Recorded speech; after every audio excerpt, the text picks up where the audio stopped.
Erinnya lya Mukama Feeso lyebazibwe tubaaniriza mu kaseera akalungi aka program emisingi olunaku lwaleero lunaku lwa Mande ennaku z'omwezi ziri 2 era lwa byafaayo nnyo nti ebadde mu kibuga byonna mubirabye kitegeeza nti tuyingidde ate sizoni ey'ebyokulonda tuyingidde sizoni ey'ebyobufuzi ndoza wiki yonna bwetyo begenda okutambula nolwekyo tusaasira mikwano gyaffe abava ku nguudo ezirabika nti zafunye kafyu nolwekyo Katonda abagumye abazzeemu amaanyi abawaguza eri abatasobodde kuwaguza ate nga ekyokulya tekiriiwo naye tukkiriza Mukama nti agenda kukola ebikulu era anaabagabirira.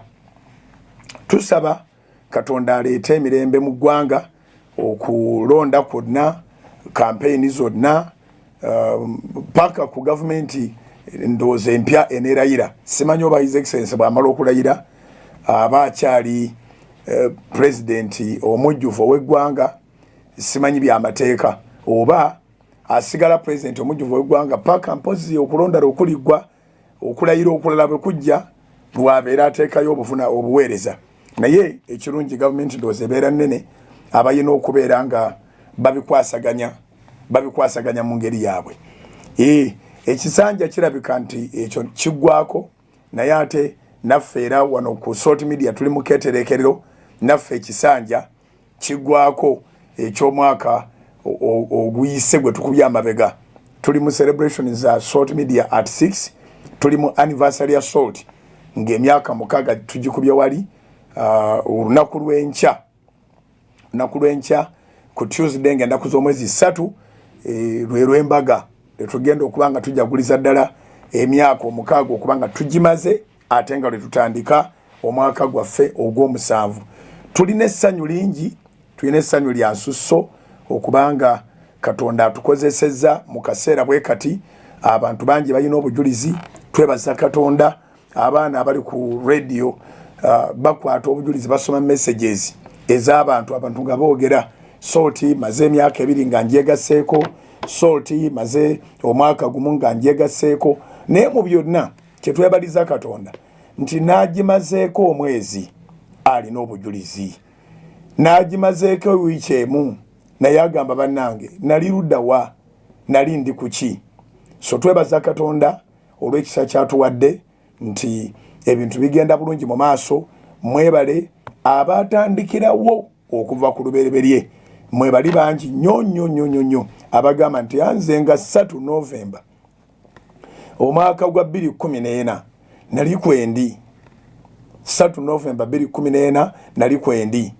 Bangi abamu Mukama abadde omukisa bagenda Damawanga abakuŋŋaanya sente ezagula radio eyasooka abakuŋŋaanya sente ez'eyokubiri abakuŋŋaanya sente awo na mu nteekateeka zonna ze tuzze tuyitamu okugaziwa kwonna ng'obadde kitundu ku kugaziwa okwo. Twagala kwebaza Katonda era tusaba Katonda akukuume akuwa omukisa. Abamu tebasooka kumanya kye tuliko nga tukola radios nnyingi buli lunaku naye oluvannyuma bakitegeera. Kaakati abasinga obungi bakitegedde mu kaseera ka COVID-19 ekkanisa bwe zaali zonna zigaddewo Salt Media yafuuka ekkanisa, yafuuka kiddukiro ky'abantu, yafuuka kikubagizo mu nnyumba z'abantu, yafuuka ssuubi omuzungu akiyita mouthpiece of God, yafuuka eddoboozi lya Katonda eri buli muntu yali yeetaaga eddoboozi ery'essuubi.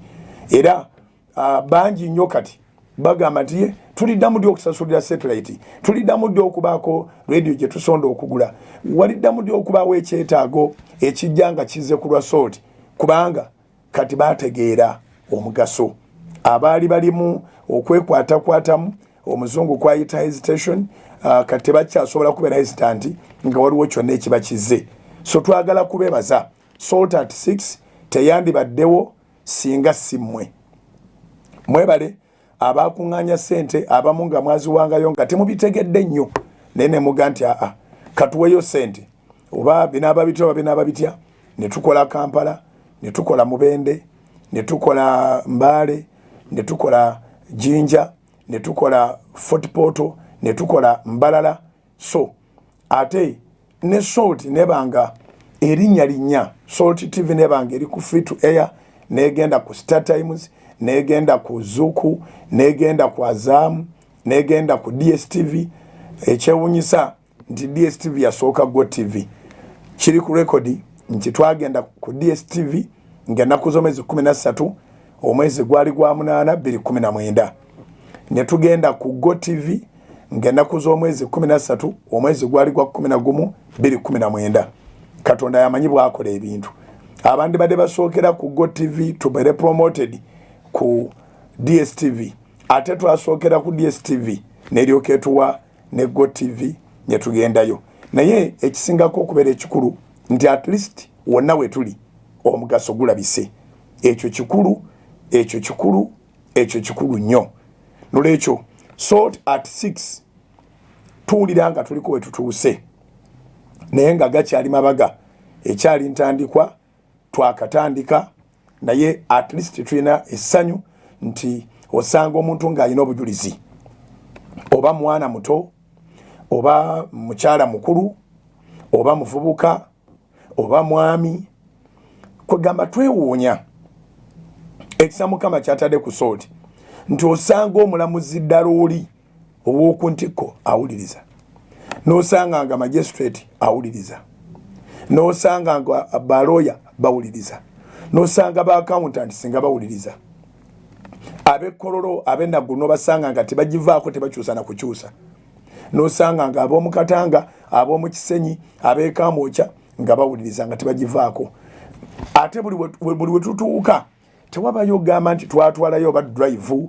oba twateekayo ebipande naye ogenda okutuuka e Fort Portal oyinza okulooza nti ab'e Fort Portal basinga ab'Embaale okujagala ogenda otuuka ab'Embaale oyinza okuga nti ab'Embaale basinga ab'Embalala okujagala oyinza okutuuka Embalala oyinza okulooza nti ab'Embalala basinga ab'Ebusoga okujagala ogenda otuuka ebusoga oyinza okuga nti ab'Ebusoga basinga ab'Emubende okujagala so mwebale okukompitinga mu kwagala emikutu gino mwebale okukompitinga okulungi okwokwagala emikutu gino egy'omunnyo omunnyo mutuwadde naffe amaanyi agongera okugupushinga njagala kwebaza region zizonna njagala kwebaza Northern Uganda Northern region yatwegattako kuyita ku Salt TV kubanga DSTV channel 373 etuusa bulungi eddoboozi lino Go TV channel 391 erituusa bulungi ate ne Azam TV nayo channel 359 etuusa bulungi ekifaananyi n'eddoboozi Zuku channel 052 etuusa bulungi mu region yonna so Northern Uganda abantu baayo bangi nnyo bammemba ba House of Prayer era nga n'Oluganda baluwulira n'abaana abaava eno e Buganda abakolera eri nabo bayitirivu so baali bakaabira Salt nese kugikaabira naye laba Katonda bwakola ebyekisa ne tubanga tusobola okubeera ku platforms zonna omuntu yonna gy'aba alina abatufuna juzi twafuna team ennene eyatusindikira message okuva mu Southern Sudan nga nabo basanyufu bazibu banyweredde ku Salt babeera ku Zuku babeera ku Azam babeera ku DSTV dishi etaliiko Salt kizibu okusanga omuntu ng'akyagisaamu ekitiibwa so twagala kwebaza Mukama twebaza Mukama olwa ttiimu eziri mu diaspora engeri gye mwatandikamu okubanga mujjumbira Salt Media app engeri gye mwatandikamu okubanga mujjumbira YouTube engeri gye mwatandikamu okubanga mumanyisa bannammwe abali e Bungereza ne bamanyisa ab'e Germany ab'e Sweden ne bamanyisa ab'e France ab'e France ne bamanyisa okukakananga wonna tuwambye tulina mikwano gyaffe abali mu South Korea ate abali mu UK be baagi bazigirira so, twasooka ne tutambula nga Salt eno etambula naye ng'entambula gyetambulamu nga abantu balinga abalagirira bannaabwe akadagala nga twafuuka akadagala ka stress akadagala k'ebizibu akadagala k'emitawaana akadagala k'ababuliddwa emirimu ababuliddwa enzaalo abantu ababuli ngeri nga buli omu alina engeri gyakinnyonnyolamu oli abanga naye aga nti alina waakulagirira bali omusawo naye twebaza Katonda nti si maanyi gaffe si ffe amaanyi ga Mukama ge gabikola nga omwana wano Simon Rock bwe yawandiisa oluyimba olugamba nti siffe era tebuli kyakumaca ne wabeerawo management mu SALT ng'eclaiminga ekitiibwa ekyebyo Katonda bye yeekolera. Siffe naye twebaza Mukama olwammwe mwenna abali ku SALT Media App, abali mu diaspora, abali mu America, abali mu Asia, abali mu Australia. Tulabye nga bannabyamizannyo abava mu Uganda babeera ku SALT. Bannabyamizannyo abava mu Uganda babeera ku SALT. So twewuunya abakubi ebikonde, abaddusi, abasambi b'emipiira, abaana baffe bonna abali mu mawanga ga Buwarabu. SALT gwe mukutu gwabwe. Abantu basimatusa emitawaana, basimatusa obutemu, basimatusa amakomera, abantu bafunye emirimu. Twebaza Katonda. So twebaza nnyo Mukama olw'ekisa. Abooluganda kisa kya Katonda. Twagabanye ennyiririjjo mbadde sinaba kubayozaayoza okuyita mu saavisi ya Sunday yaffe eyasoose. Sunday service yaffe eyasoose oluvannyuma lw'emyezi 8 yakoleddwa November ng'ennaku z'omwezi lumu yesterday. Olwaleero ziri 2 tutandise ekisibo kya nnaku 14. Mbayozaayoza abooluganda mwenna abasobodde okwetaba mu saavisi eyo ku Canaan Land. Mbayozaayoza mwenna. Mbayozaayoza abooluganda mwenna ababadde ku SALT TV, ababadde ku SALT FM, ababadde ku mikutu gyonna, Facebook ya SALT, YouTube ya SALT, wonna traffic yabadde y'amaanyi. Ku Facebook nga thousands and thousands, ku YouTube nga thousands and thousands, ku SALT Media App tobala. Abo mukutu nagwo gulina following nene guvuganya no radio za kuno. So twebaza abali mu region zonna awali SALT FM ate ne SALT TV. Twebaza abali mu East African Integration kubanga SALT Media naddala SALT TV ewereza bulungi nnyo e Tanzania, ewereza bulungi nnyo e Kenya, ewereza bulungi nnyo e Sudan, ewereza bulungi nnyo mu DRC Congo, ewereza bulungi nnyo mu Republic of Rwanda. So twagala kwebaza Katonda ani yali amanyi nti abantu abatono nga ffe tusobola okuweereza mu region, ne tuweereza mu continent, ne tuweereza globally within this very short time. Obuweereza bwennyini bwa House of Prayer nabwo bujja kuba bujaguza existence yabwo ng'ennaku z'omwezi 24 January 2021. Kakati naye ate omwana waabwo naye akulira ku speed nene enkya ng'ennaku z'omwezi 3 omwezi ogwa November. Omwana gwe bayita SALT Media Group of Companies ava mu SALT, ava mu House of Prayer, yagenda kuba ajaguza emyaka 6. So bw'ogattamu nga wali gye tutandikira mu House of Prayer tugenda kujaguza emyaka 10 mu January ng'ennaku z'omwezi 24 2021. Actually lulibeera lwa Sunday, eribeera Thanksgiving mu maanyi amangi olw'ekisa kya Katonda. Naye bw'okubamu akaseera olabanga is a very short time period kwegamba Katonda alina bubeezi bigendererwa na media eno. Era njagala kukubiriza okwongera ogitegeeza abalala nabo babeere ekitundu ku bigendererwa bya media eno, babeere ekitundu ku bigendererwa bya media eno, babeeremu, balemu okusubwa Mukama kyakola mu mulembe guno. Katonda alina kyakola mu mulembe guno okuyita mu SALT Media. Bw'olaba abaana abato kati abalowooza nga abantu abakulu, bw'olaba abantu abakulu abagamba singa nabamanya dda naye ng'ekituufu tetwaliwo kuva dda, wabula weetuli kati, ate weetuli fraternity ya media houses batuwulira nti weetuli. Tuli mu buli nnyumba ng'omunnyo bwe guteeka okubeera, naye ate ne mu mpeereza ya ebyamawulire tewaliwo mukutu gwa byamawulire gubuusabuusa strength eya SALT. So twagala kwebaza Mukama olw'ekyo. Bingi ebituukiddwako mu myaka 6, bingi ebituukiddwako.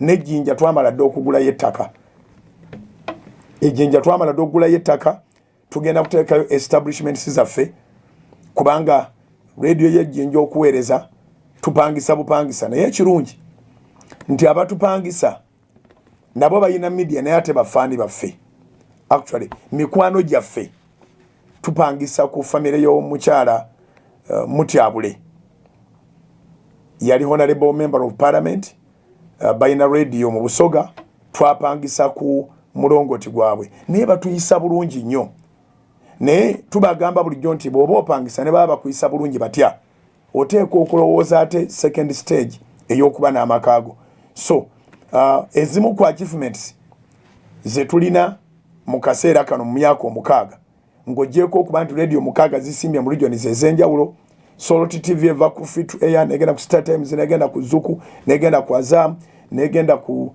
Go TV negenda ku DSTV tetuna platform kwe tutali songa ne technology ono mupya wa Apple, YouTube, Facebook nayo tuwambye naye tulina bye tukola ku ground kati jinja nayo tumaze okusasula ettaka buli kimu kyawedde ekyokulabika nti tuteeka y'amaka gaffe naffe ate gye bujja tulibeera n'abapangisa nabo be tuyisa obulungi nga Honorable Mutyabule mu Busoga naye bwatuyisa obulungi ku kasozi ke Wanyange we twogerera twasooka okufuna amaka gaffe Embalala ku lusozi lw'Ebiharwe ne tugula ettaka ne tuzimba emirongooti Katonda atukoze bulungi nti Embalala tuli mu maka gaffe actually Mbalala tetwapangisaako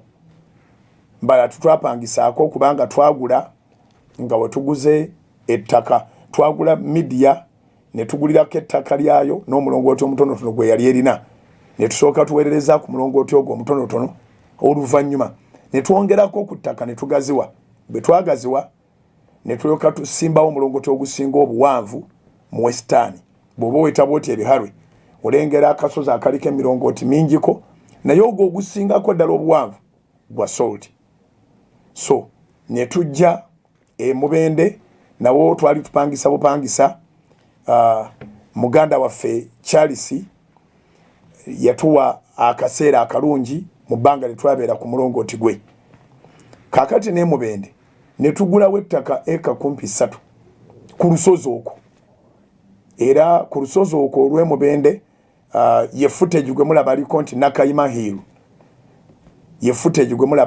Nakayima Hill ne tugulako ettaka eryo ne tuzimbawo nawo omulongooti nawo omulongooti gwe tulinawo era gwe gusinga obuwanvu mu region eyo yonna so ne tubeerawo n'amayumba amalungi ag'ebyuma ne tubeerawo n'amayumba amalungi ag'abakozi so fa mu myaka 6 tetukoze bukozi media houses naye tuziwadde ne base kiba kirungi nnyo okubanga olina ewantu ewawo so ekirungi nti abantu bonna abatupangisizaako tuteŋŋana lwa bulungi ne bamanya nti tututte eddaala eriddako so Salt Media erina properties mu myaka 6 tusobodde okuba nti tupangisa satellite kusobola okuteeka TV yaffe ne radio nebanga mu nsi yonna tumaze okwaplinkinga mu nsi yonna omuntu downloadings era bangi kati abali mu mawanga ag'ebweru abayina zino zibeerako free to air nga badownloadinga nga bayina dish bino byotera okulya nga baga nti bagenda kuterayo dish walabe emipiira gyonna ku bwerere walabe biki channel nyingi ez'ebuwarabu n'ezaawa n'ez'ebulaaya kati abawanula channels ennyingi eziri ku bwengula bwe bawanula channels ennyingi Salt TV bagifuniramu bayinza okuba nti babitegeera naye ate bwe kigwa kwabitegeera tulina mikwano gyaffe abali e Canada kati bagiraba bulabi butereevu ng'eri ku decoder zaabwe kubanga twagifunidde ekifo ku satellite. That is a great development. Ne bw'oba tuli mu bya media era okiwulira nga kya muzinzi abali mu media beebuuza tukikola tutya oyo mwanukula bwe nti kye tukola tukyagala nga Katonda bw'agamba nti ayagala abamwagala ennono esigala etambula na buli kyokola bw'oba ng'okyagala nakyo kigenda kukuddiza okwagala. Omwami wo bw'obanga omwagala naye agenda kukuddiza okwagala. Mukyala wo bw'obanga omwagala naye agenda kukuddiza okwagala. Buli kintu kyonna ky'okola, emisomo gyo bw'obanga ogyagala nagyo gigenda kukuddiza okwagala. So Katonda yakwasa abantu ng'amaze kubakebera mitima. Omutima gwe tulina gwagala Mukama kye yatuwa. So tetukikola lwakubanga tulina ssente, naye tukikola lwakubanga tulina wiiru. Awali wiiru, where there is a will, there is a way. Ekigambo kino njagala kimenyaamenya nkize mu Luganda. Era wiiru ogenda okuzulanga era kwe kwagala. Nga bwe tugamba mu ssala ya Mukama ffe nti may your will be done on earth as it is in heaven. Byoyagala bikolebwe mu nsi nga bwe bikolebwa mu ggulu. Waliwo okwagala love ne wabawo n'okwagala will. Kati byonna tubirina. So yensonga lwaki osobola okulya nga buli kaseera tulina progress. Twali tu uplinkinzeeko Salt TV ku satellite yemu ya service provider. Nene bimutawanya nga bimulira space. Ne tugamba kasita tulozezaayo. Kati katuddemu tusinziire. Tupatane ne company ezina satellites mu bbanga. Batuweeko ekibanja ekya Salt TV, batuweeko ekibanja ekya Salt FM. Wetwogerera tuli mu kaweefube okulabika nti buli radio yaffe gyeri mu region gyeri etereera. Era mutusonyiwe bitubange wamawulira tuvaavaako lwakubanga tutereeza buli kintu. Mu kaseera katono mwezi nga gumu okuva kati nga tumaze okujaguza emyaka gyaffe 6 nga tumaze okwaplinkinga signals zaffe zonna ku satellite mu mwezi nga gumu mu gino emyaka 6 nga tumaze ogijaguza enkyanga 3 mu mwezi nga gumu maaso kijja kuba kyewuunyisa nti temujja kuddamu kulira kutaataaganyizibwa. Ebyuma bye tugula bya ssente nnyingi nnyo. Twagala okulabika nti buli area gye tuli tetukyasobola kubeera affected olw'ekisa kya Katonda, nga tusobola bulungi okumanaginga weather, nga tusobola bulungi okumanaginga gwamanga. Bw'oba owuliriza Salt toyina kazibu konna k'osanga. So nolwekyo twagala kubategeeza nti development weeri nga bwe mbagambye. Embalala tuli Balandi Road, radio yaffe, ettaka lyaffe, emirongooti gyaffe. Mubende mu myaka gino 6 tuli Balandi Road, radio yaffe, ettaka lyaffe, emirongooti gyaffe. Ejjinja tunaatera ofuuka Balandi Road. Ettaka twalimala tukyabangibwayo wadde 10. Tuli mu process yakulabika ntubako kye tusaawo. Nolwekyo ssente ze mutuwa oba mu bimu eby'ekkumi oba mu biweebwayo tuzinvestinga mu Bwakabaka bwa Katonda. Tufuba okulabika nti wezigenda wategerekeka. Tusasula bulungi mu bigambo ebikwatagana okusasula eri abo abatupangisaako. Embali tupangisa ku mwami gwe bayita Mukwana. Fort Portal tupangisa ku Voice of Toro. Ye walala wawe tupangisa kololo yeti tujja kuzimba omulongoti gwa kololo gwa government ate akasozi ke kololo tetusobola kufuna ko etugula ttaka naye ate twebaza UBC nti ye tupangisa etukola bulungi signal zaffe ab'omu Kampala ndoza mweti mufuna buzibu na radio. So ekolo tuli bulungi awo tujja kupangisanga ebbanga lyonna kasita eri yonna tulinayo ebitebe byaffe. Naye twagala kwebaza aba Signet okubanga TV bagituusa bulungi. Twagala kwebaza era still UBC properties zaye zekololo okubanga batuyisa bulungi mu kupangisa okubanga tuteekayo radio yaffe. Twagala kwebaza aba regulator baffe Uganda Communications Commission UCC okubanga ne bwe tubaako ne kye tutakoze bulungi etukumaakuma bukumi. License tuzijjeeyo okumala emyaka 6. License za media ziri nyuwingibwa buli mwaka. So tetusanga nga buzibu kuza bujja license za radios, tetusanga nga buzibu kuza bujja license ya TV fe tulina 001 national broadcaster fe twasooka okusacrificinga netusasula gulayisinsi ogunene ogwa TV gwa ggwanga era nga bwe twali tukikola abalala tebaatulaba mu magezi naye kaakati amagezi baagategedde nti twagalina olw'ekisa kya Katonda. So njogedde ku bikwatagana na kujaguza kuno kubanga kwe kuliwo sijja kwogerako mirundi mingi. Mwebale abatukkiriza abantu baffe ab'amawulire bwe babatuuseeko nga babeetaagako amawulire okubabuuza ne mubabuulirira ddala nga mujja ku ntobo ya mutima gwammwe. Ababoodabooda boogera, abatakisi boogera, ab'amaduuka boogera, abatembeeyi boogera, ab'omu kyalo boogera, ab'omu kibuga boogera. Buli muntu ayina kyayogera ku kiki sooti kyesobodde okubanga ekola mu bulamu bwe. Ekyusizza bingi naffe ffennyini si bwe twali naye twebaza Katonda nti neerudde eyo kiryoke. Tutandise ekisiibo olunaku olwaleero era mbeebalizaako Mukama abakitandikiddewo abatali kwekwasa nsonga yonna. Bakulisaayo mu saaviisi eyasoose nga 1 Novemba ku Canaanland. Mwebala okubeera abantu balamu, mwebala okubeera abantu abawulize. Katonda akibabalire ekyo Mukama kyayagala. Agamba nti bwe munaagondanga ne muwulira munaalyanga ebirungi eby'ensi. So Isaaya 18 ne 19, Isaiah chapter 1 verse 18 to 19. For those of you that are writing notes, Isaiah chapter 1 verse 18 to 19, actually even up to 20. Agandi bwe munaagondanga ne muwulira munaalyanga ebirungi eby'ensi. So okugonda kwaffe engeri gye mwakikozeemu bannakawere tewali n'omu yalinyeewo.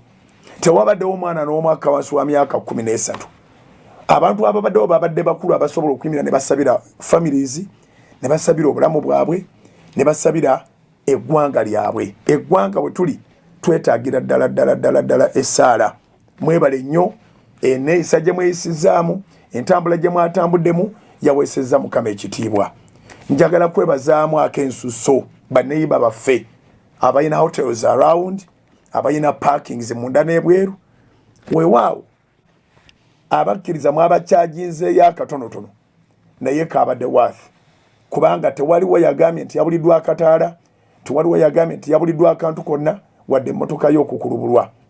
Tubeebaza aba hotels eziretolodde Kanani olw'okubanga mwaprovidinze parking within your premises. Balina parking areas. Kye mwaŋŋamba nze najja nenkiranga ku mpewo nga nti bannange abatwetolodde ku Kanani baawulidde nti ku Canaanland tekulinnyako mmotoka wadde pikipiki, ne beeyama nti bajja kuba accommodatinga at a very small fee. So abantu bangi abataasubidwa saavisi ng'ate balina emmotoka kubanga basobodde okujja ne babanga banneiba baffe bababudamiza. Ekyo kye bayita omukisa nti we twabadde waliwo ayinza okubanga yafunye fiizi w'omwana, waliwo okubanga yafunye emmere gy'asasula, yafunye emmere gy'anaateeka ku meeza, waliwo ayinza okubanga yasasudde ebbanja ettonotono lyabadde alina, waliwo ayinza okubanga ekyo kye yabadde yeetaaga kyokka ng'asaba Mukama amukubire ekkubo. Mukama yamukubidde ekkubo, abantu 50, abantu 30 ne bapaakingayo, n'avaamu n'akatonotono kasobola naye okuba akateekera kyakakozesa. Ne bizinesi mu kitundu zazzeemu obulamu, bizinesi mu area zazzeemu obulamu. So mbasaba tugenderaawo era mwebale nnyo abazze mu lanchi awo olunaku olwaleero. Abamu muwaguza buwaguza kubanga ate area ze muvaamu enguudo baazisibye naye muwaguza. So tutandikidde mu maanyi, ekisibo kino ky'amaanyi. Olwaleero ziri ennaku z'omwezi 2 tugenda maaso okulabika nti Novemba ono tumukamula aveemu omubisi ogwo oguyitibwa ogwa sizoni ne Desemba. Era tukabirira Mukama abeeko ebikulu byakola. Enjiri y'abalaluke ogiwulidde, ate agifunye ogenda giwulira ekiro ku ssaawa 5 ku radio, ojja giwulira ku 6 ku TV, ojja giwulira ku makya wombi ku TV ne ku radio ssaawa zezimu. Naye nga tutandise eyakujerega eyakunyooma. Tetugamba nti alaluke ajjemu engoye atambule bwereere, naye tugamba nti obongo obugenda mu kyankala nako nga buli kye yasimbire kuli mukama alisimbuddewo ate nga mukama amakuli agenda gasimbula engeri yonna gye baagasimbamu amakuli gonna mukama agenda gasimbula nolwekyo njagala kwebaza Katonda tutandikidde mu maanyi ekisiibo service mwabadde beegendereza mwabadde bantu balamu ate nange mwebale kunsabira obudde bwe nabasuubiza nabukutte bulungi ekigambo sazze buzi nabadde ddala nkaabiridde Katonda ekigambo ng'akimpadde buli omuntu yasiimye message yabadde wakane yabadde ku Kanani n'ababadde emitwala w'amayanja message yabadde eriko weetujja ng'eriko weetulaza kyetuba tulema okumalibwawo kubanga ekisa kya Mukama kibeera kijja buli nkya twatandise ne message ng'egamba ne wakati mu kukungubaga wabeerawo amawulire amalungi so mbeebaza nnyo tutandise wiiki tugitandikidde mu jjiya ekisibo ky'ennaku 14 saagala kulira ng'omuntu agamba mbu yasiibyeko manya 2 oba 3 tuzimaleyo obanga twasiibaana mu 2 yali jjiya y'amaanyi yetuteekebwamu mbaagala nnyo era mbassaamu ekitiibwa katugendeko mu break katono bwe tukomawo genda wali mu ngero 13 olunyiriri olw'20 olugamba totambulanga n'abantu ab'amagezi naawe oliba n'amagezi naye munnaabo w'abasirusiru ali balagalwa twaleka luli tugabanye abantu 5 betuteeka okutambula nabo nyena bagamba nti balinga 30 mu bulamu bayinza n'okuwera 10 tujja kugabanako abo betunaba tugabanyeeko nga Mukama amagezi bw'anaaba gatuwadde tovaawo katugendeko mu break naawe obenga ofuna koonywa tetusiiba kiro tusiiba misana sigalawo kankomewo. Soul Television Femunyo.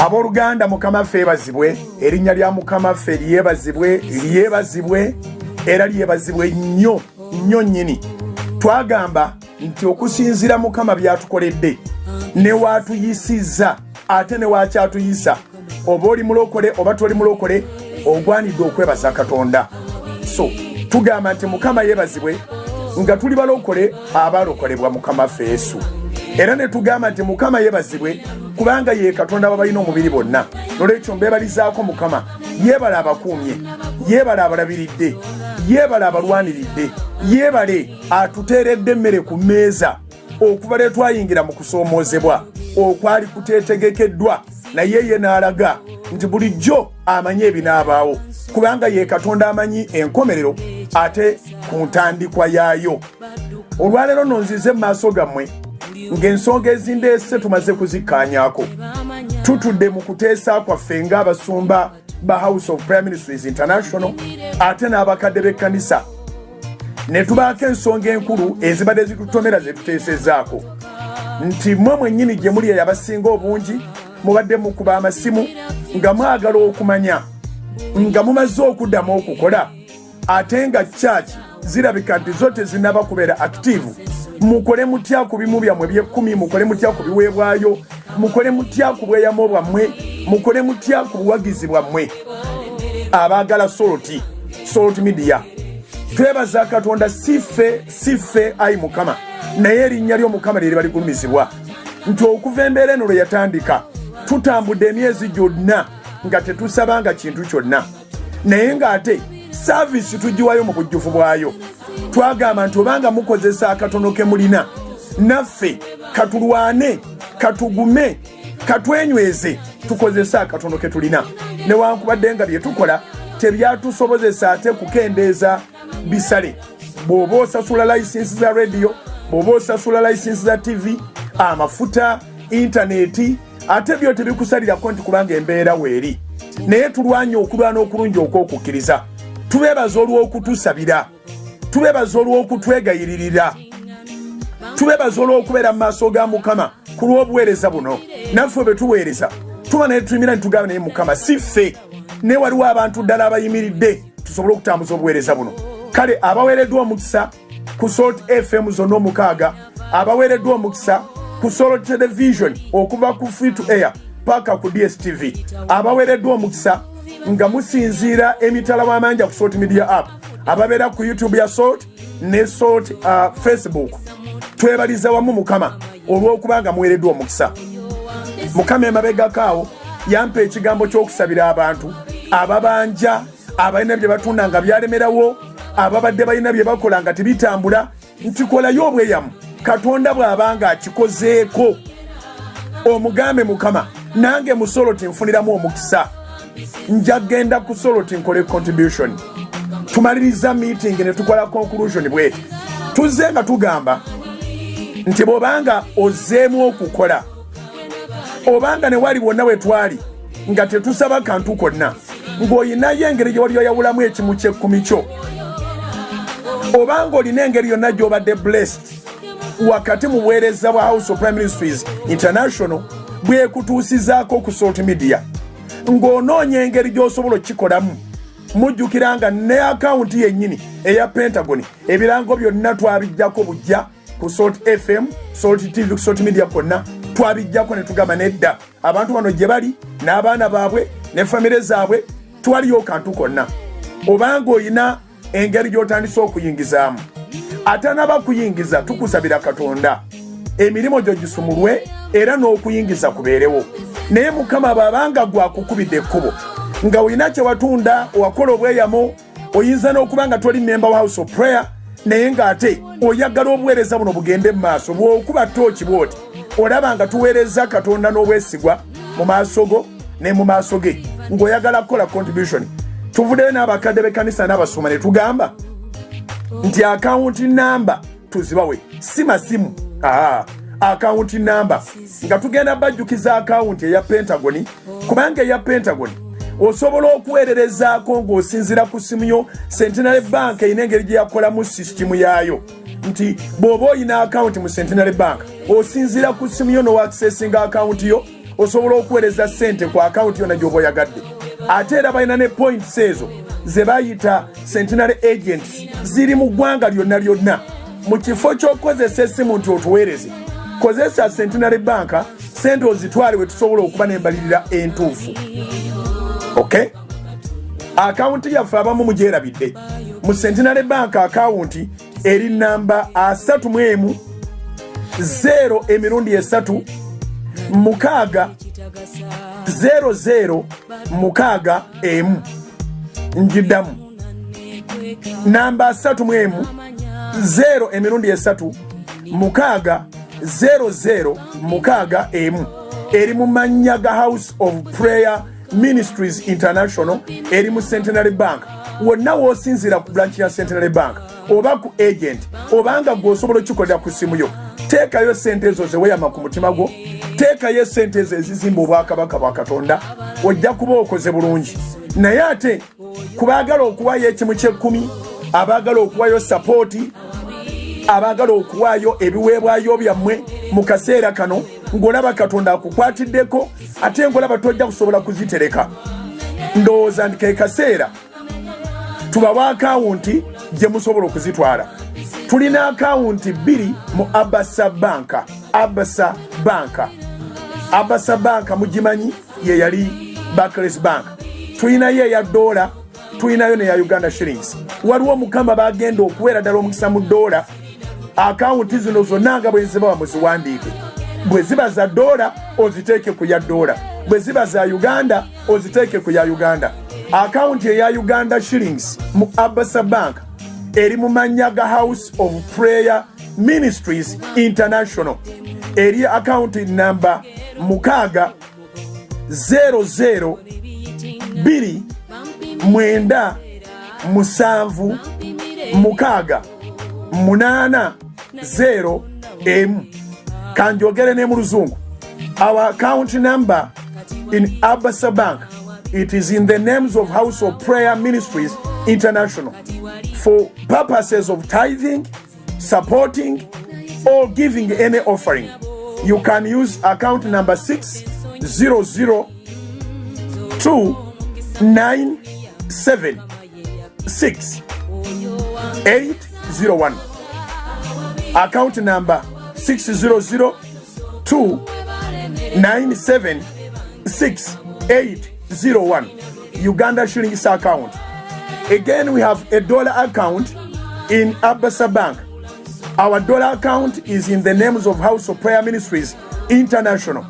The account number is 600-4793-410. I repeat, our account number in USDs is 600-4793-410. Eya dollar yeyo ate eya shillings eri mukaga 00-29-7-80M.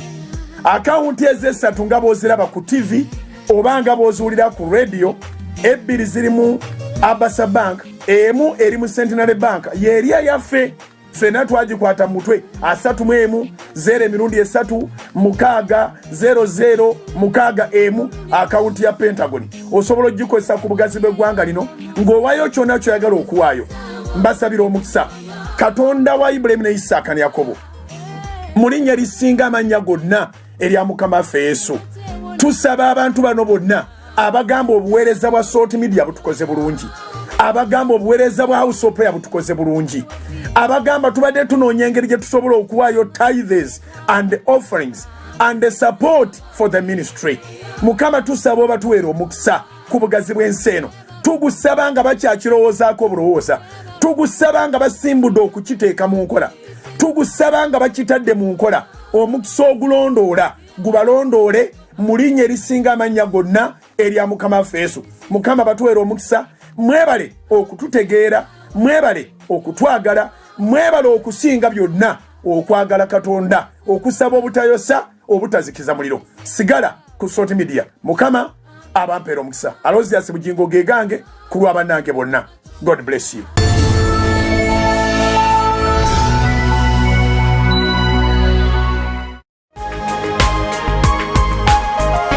Soul Television Femunyo. Bakulisiza emikono gyaffe abalungi abatuuliriza.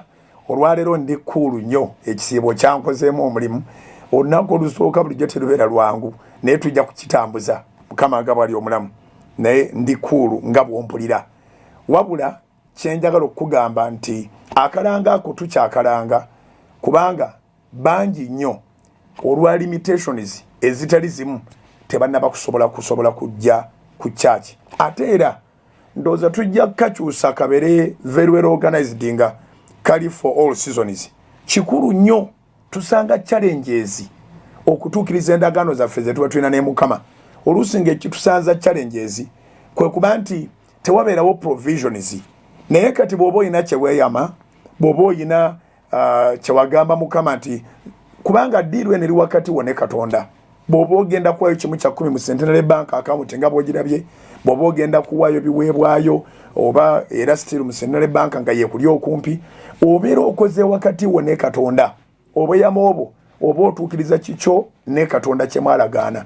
Bw'oba olina 10% bakiweebwayo oba bweyamu oba buwagizi bwa Salt Media ng'ogyagala bwagazi ng'ogenda kuwaayo ku account za House of Prime Ministries International mu Centenary Bank kati kigonzeemu. Bw'oba ogenda kikolera mu Abasa Bank era kigonzeemu.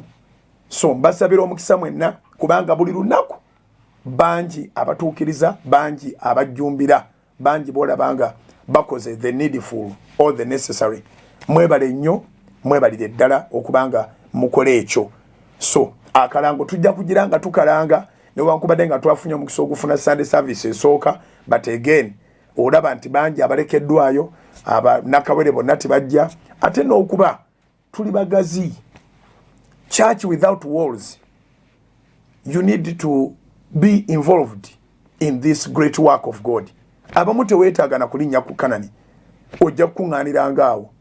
Naye ate oyina akawunti mu banka, oba oyina obusobozi obugenda mu banka, oba oli walako naye ng'ate ewala gy'oli, banka ze twogerako gye ziri. Katonda yagenda okumanya nti otuukiriza, naffe eno tweyama nti tujja kubeera beesigwa. Ensonga lwaki nkulombojjeddemu katono nnyo, nkuliiriddemu katono nnyo mu kitundu ekisooka okumanya nti House of Prayer egenda okweza emyaka 10 mu January nga 2021.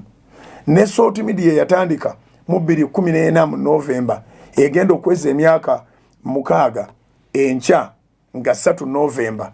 Olaba nti ebiriwo biraga bulazi nti tetukwata ssente kuzza ku mimwa.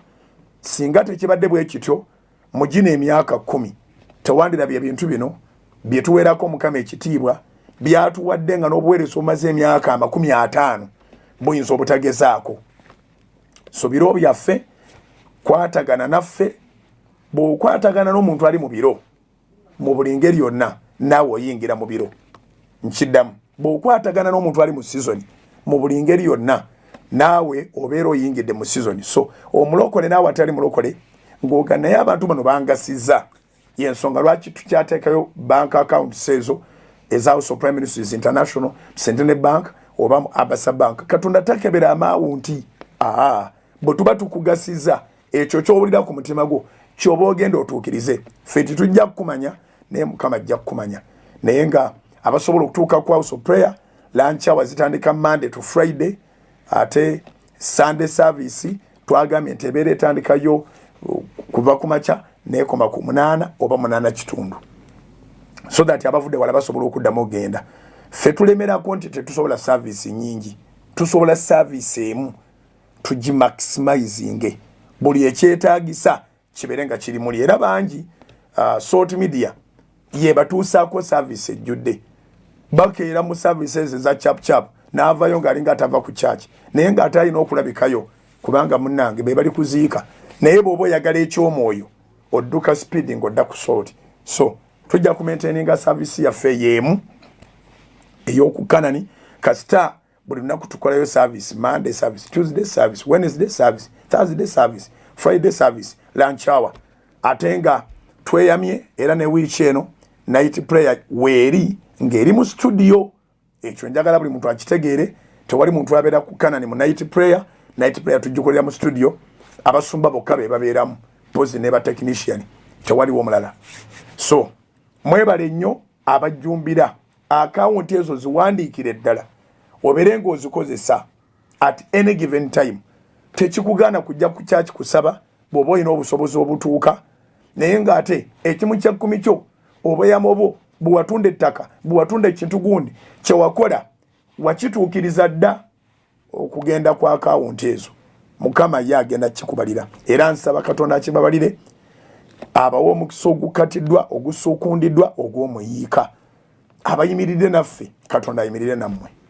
Nzireyo ku kigambo kiri kye ngambye nti omuntu ali mu season newankubadde aba n'okusoomoozebwa, bw'oziganga nti ono ali mu season ye, mwegatteko ajja kukuyingiza nawe mu season. Okitegedde. Engero 13 olunyiri lwa 20 lugamba bwe luti, otambulanga n'abantu ab'amagezi naawe oliba n'amagezi, naye munnaabwe w'abasirusiru alibalagalwa. Otambulanga n'abantu ab'amagezi naawe oliba n'amagezi, naye munnaabwe w'abasirusiru alibalagalwa. Olunyiri luno buli lwendo soma, simanyi oba bwenduulira nawe oba oluwulira. Amakulu gaakyo nti mu lugendo luno tetusinkana muntu omu, si babiri, si 10, abantu betusinkana tebabalika. Naye lukulabula nti mulimu abantu abasirusiru. Ebayibuli terumamu. Abamu mulowooza nti ndowooza Bugingo avuma, nemegamba nti muyinza okulowooza nti abasumba abamu bavuma. Kane yogereko kubanga oluusi njogerwako nti nvuma nga sina gwe nvumye. Omuntu yerowooza yekka nti kirabika bagamba nze mu kifo ky'okulongoosa obulamu bwe n'agenda ng'aga nti musajja mulungi naye ate atuvuma nnyo. Mbavuma nnyo nakuvuma ddi? Bayibuli ekugambye engero 13:20, otambulanga n'abantu ab'amagezi naawe oliba n'amagezi, naye munnaabwe w'abasirusiru alibalagalwa. Amakulu gaakyo nti olugendo limu abantu ba mirundi egi, abantu ab'amagezi bangi, naye bwe luzza okwogera n'enkusaidi y'obusiru era naye waliyo pluralism. N'abantu abasirusiru wulira, naye munnaabwe w'abasirusiru nabo bangi. Kyova olaba tulina okusaba ennyo. Ebimu ku bituyingiza mu kusaba n'okusiiba ng'oggyeko okusabira eggwanga lyaffe, abaana baffe, future, emirimu gyaffe, naye n'okusaba omwoyo oyo ow'amagezi, the discerning spirit. Kiwandiike gwali misingi. the discerning spirit, omwoyo ogukuba torch, ngezaako gonza ekigambo discerning, omwoyo ogukuba torch n'omanya nti omuntu ono tabeere mugezi nga bwe mbadde nsuubira, kubanga abasirusiru basaasaanye buli wantu, naye ekirungi nti n'abagezi nabo basaasaanye buli wantu. Kati obeera weetaaga omwoyo akuba torch, omwoyo alengera noga nti ono tabeere mugezi, tajja kunyamba genda waddako. Era ebiseera ebisinga emyaka gyaffe gyonoonekera mu bantu abo bayibuli beeyisa abasirusiru, ne weekanga nga olina emyaka mingi batoobo nga b'osabiriza, ng'olina okunoonya abatoobo okukujja mu buzibu. Abamu nga bato bamwe be baweerera abaana bamwe fiizi. Okitegedde amakulu gaakyo nti emyaka gino gy'osinga omwana ono tewakwatagana n'abantu b'amagezi abanaakuyamba. Olwaleero ngenda kwongerayo omuntu omulala gw'olina okutambula naye nga weegendereza, bamuyita media. Media bw'obanga owuliriza media nga si ya magezi, emaliriza ekusiriwaziza. Era bangi abawuliriza media nga wali pure and clean, naye ng'okutandika ogenda mu balogo watandikira ku media.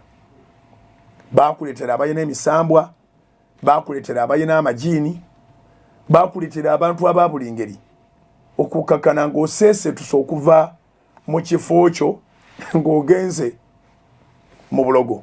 Okuva ku olwo ebintu bye tebiddangamu kutereera.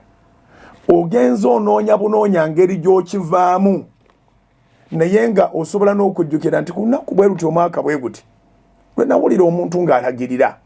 Yasooka naawe ng'alinga alina obujulizi, n'alagirira yamujja mu bizibu ng'ennamba agyogera agitankana, okukakkana ng'ennamba agiterezza n'engifuna n'enziruka banyambe nve mbuzibu.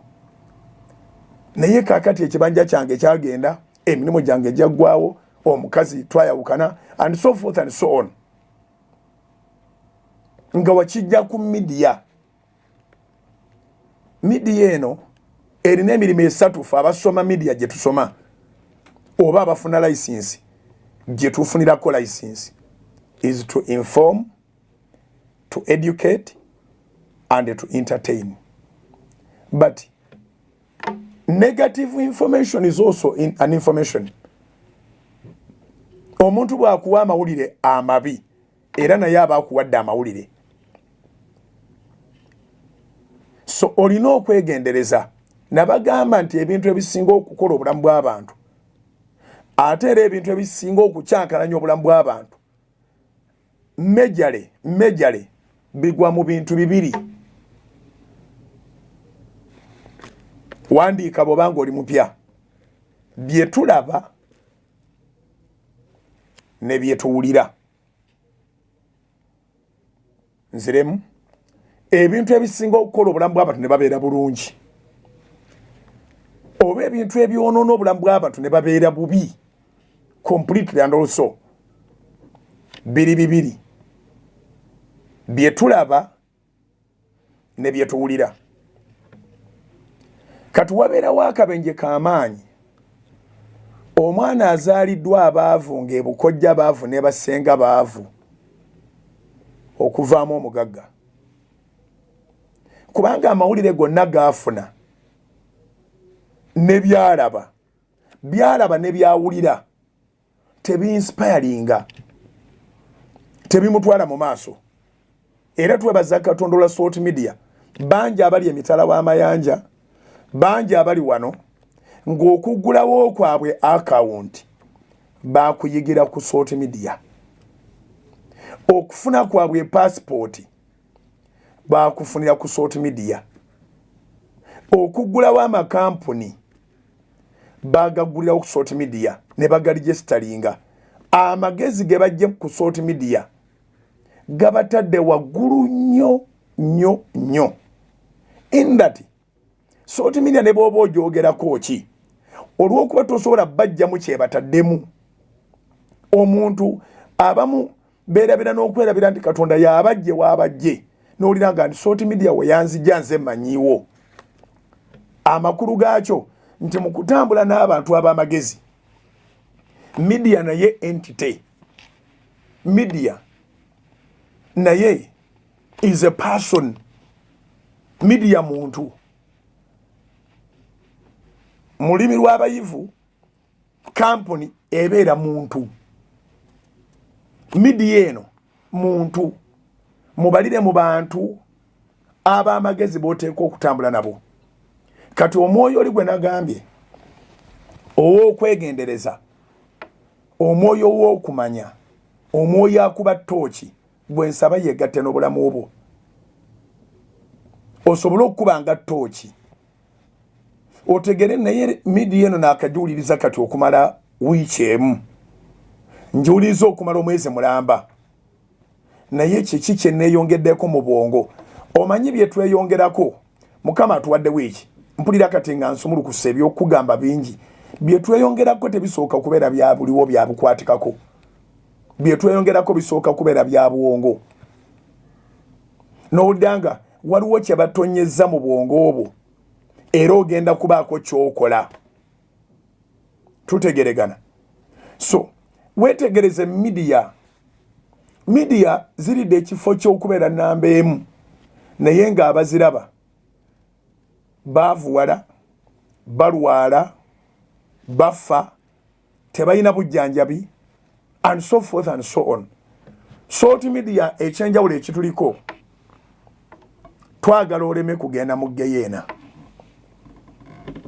we are totally Christian based we are born again we are saved twalokolebwa naye tuweereza eri abantu bonna abalokole n'abatali balokole you understand ng'ebigendererwa byaffe nti bwe tumala okukakasa nti ogenda mu ggulu ate togenda kgenda mu ddakiika eddako akaseera akalala k'ogenda okubeera wano twagala obeere wa mugaso okyuse byonna ensonga lwaki bwe tumala okutegeeza ebya visa y'eggulu nti Yesu lyekkubo n'amazima n'obulamu nga tukomawo wano olina passport lwaki togirina toli munnayuganda wagenda ne bagikuma olina akawunti tusaba Katonda aleeta omukisa oguva mu nsonda zonna omukisa ogutalina buyinike akuwe favor the favor that attracts miracles like a magnet but what if that favor comes ne bakuwa $1,000,000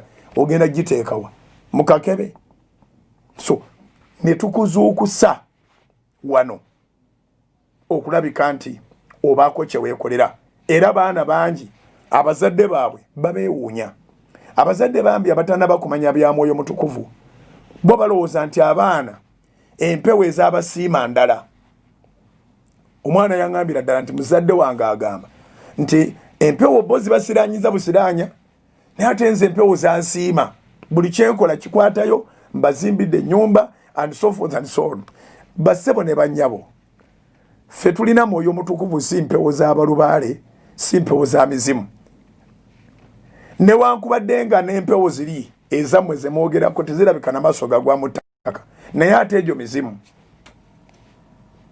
naye amaanyi ga Katonda tegana kye gatasobola kukyusa so tugendagenda mu maaso n'okuba nga tubasomesa ab'amawulire ga Salt bandi bubi ate nga n'omwana w'omwami Stephen omu naye ayingiddewo ne programu lindirira ku Salt FM zonna omukaaga naye nga kyenkutegeeza by'owulira bisengejje gwe wennyini kwata omukutu ogwegobeko oba gwa TV oba gwa radio gwe wennyini kwata Facebook yogiggalewo oba ogirekewo ng'olina ekigendererwa gwe wennyini kwata social media platforms zo ziggalewo oba ozirekewo ng'olina ekigendererwa eno ensi kenkubulire nga mmaliriza erimu akagambo ke bayita self service tebakulima nti ebirungi byogenda ofuna biri mu ggulu bigenda kukka biri wano naye gw'osalawo osena wali ku birungi oba ogenda kusena ku bibi ebirungi ebibi bisikiriza kubanga biriko akazigozigo kungulu okwo birabikanga bye birungi n'okusinga ebirungi nkiddemu ebibi biri sugar coated kyovola banti bangi nnyo tewali muntu mukulu ataleganga ku kibi kubanga ekibi kiriko akasukaali ewaffe Masaka bakozesa ekigambo akazigo naye ate akazigo mpozi ngoyogera ku kazigo kende naye akazigo manyi bizigo byakwesiiga si byakulya naye ndowooza enjogera entuufu yene ey'omuzungu eya sugar coat ekibi kibaako akazigo omwana ategeera luvannyuma nti we yabadde asubira amasanyu ag'oku ntikko ensi ng'agyetisse ajjeyo olubuto olugenda omulemesa okusoma obulamu bwe bwonna. Ngenda kukootinga mukwano gwange nebaza Mukama amukuumye tuwuliziganya olusi n'oluusi omwami Alex Mukulu oba tomumanyi simanyi gy'obeera naye yagamba bw'ati nti eby'amagezi binyiga okukola eby'obusiru binyuma okukola. Nkiddamu I quote Mr. Alex Mukulu, eby'amagezi binyiga okukola eby'obusiru binyuma okukola.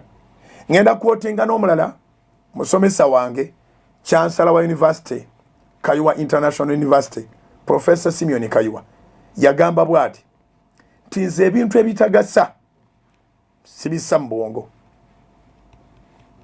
wangi. Professor Simeon Kayuwa yagamba bw'ati nti nze ebintu ebitagasa sibissa mu bwongo ng'amaliza emisingi gy'obulalo Bayibuli ekugambye engero 13 onyulwa 20 otambulanga n'abantu ab'amagezi naawe oliba n'amagezi naye munnaabo w'abasirusiru ali balagalwa. Kati nkulekera ekibuuzo bw'olaba ebitagasa omutima gwo gubitamwa oba gubiyaayaanira singa oli abadde agugani maama gwe eno okusimona ali bwereere owulira ng'oyagala kudduka oba owulira ng'oyagala kumusemberera obirabe. Tugenze mawulire sigala ku Short Media Mukama kuume. Soul Television Femunyo.